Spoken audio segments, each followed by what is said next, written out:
ನಡೆದಾಡುವ ದೇವರು ತ್ರಿವಿಧ ದಾಸೋಹಿ ಶ್ರೀ ಸಿದ್ಧಗಂಗಾ ಶಿವಕುಮಾರ ಸ್ವಾಮಿಗಳ 2ನೇ ವರ್ಷದ ಪುಣ್ಯಸ್ಮರಣೆ ಜನವರಿ 21ರಂದು ನಡೆಯಿತು. ಈ ದಿನದಂದು ಅನೇಕ ಗಣ್ಯರು, ಚಿತ್ರತಾರೆಯರು ಕೂಡ ಶ್ರೀಗಳನ್ನು ಸ್ಮರಿಸಿದರು.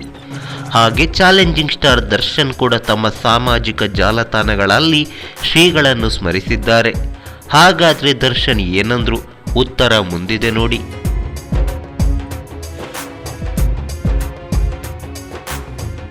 ನಡೆದಾಡುವ ದೇವರು ತ್ರಿವಿಧ ದಾಸೋಹಿ ಎಂದೇ ವಿಶ್ವಖ್ಯಾತಿ ಗಳಿಸಿದ್ದ ನಮ್ಮೆಲ್ಲರ ಪ್ರೀತಿಯ ಶ್ರೀ ಶಿವಕುಮಾರ ಸ್ವಾಮೀಜಿರವರ 2ನೇ ಪುಣ್ಯಸ್ಮರಣೆ ಇಂದು.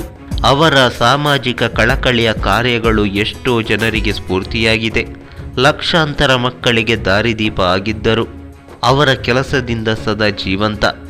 ಹೀಗಂತ ನಟ ಚಾಲೆಂಜಿಂಗ್ ಸ್ಟಾರ್ ದರ್ಶನ್ ಸಿದ್ಧಗಂಗೆಯ ಪೂಜ್ಯರ ಬಗ್ಗೆ ತಮ್ಮ ಸಾಮಾಜಿಕ ಜಾಲತಾಣಗಳಲ್ಲಿ ಬರೆದುಕೊಂಡಿದ್ದಾರೆ.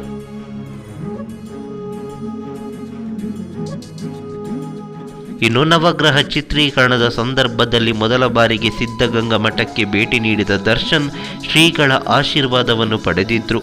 ಹಾಗೆ ಆ ಬಳಿಕ 6-7 ಬಾರಿ ಮಠಕ್ಕೆ ಭೇಟಿ ನೀಡಿದ್ದಾರೆ. ಅಷ್ಟೇ ಅಲ್ಲದೆ ಶ್ರೀಗಳು ಲಿಂಗೈಕ್ಯರಾದ ಸಂದರ್ಭದಲ್ಲೂ ಶ್ರೀಮಠಕ್ಕೆ ಆಗಮಿಸಿದ್ದಾರೆ. ಈ ಘಟನೆಯ ಬಗ್ಗೆ ಈ ಹಿಂದೆ ಹೇಳಿದ್ವಿ. ಇದನ್ನು ನೋಡಬೇಕಂದ್ರೆ ಲಿಂಕನ್ನು ಡಿಸ್ಕ್ರಿಪ್ಷನ್ನಲ್ಲಿ ಹಾಕಿದ್ದೀವಿ. ಅದಕ್ಕೆ ಕ್ಲಿಕ್ ಮಾಡಿ ವಿಡಿಯೋವನ್ನು ವೀಕ್ಷಿಸಿ ಆಶೀರ್ವದಿಸಿ. ನಮಸ್ಕಾರ.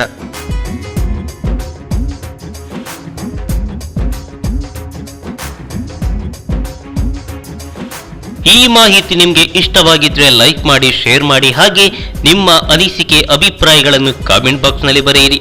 ನೀವು ನಮ್ಮ ಕೋಸ್ಟಲ್ ಕನ್ನಡ ಯೂಟ್ಯೂಬ್ ಚಾನಲ್ಗೆ ಸಬ್ಸ್ಕ್ರೈಬ್ ಆಗಿಲ್ಲ ಅಂದರೆ ದಯವಿಟ್ಟು ತಕ್ಷಣವೇ ಸಬ್ಸ್ಕ್ರೈಬ್ ಬಟನ್ಗೆ ಕ್ಲಿಕ್ ಮಾಡಿ.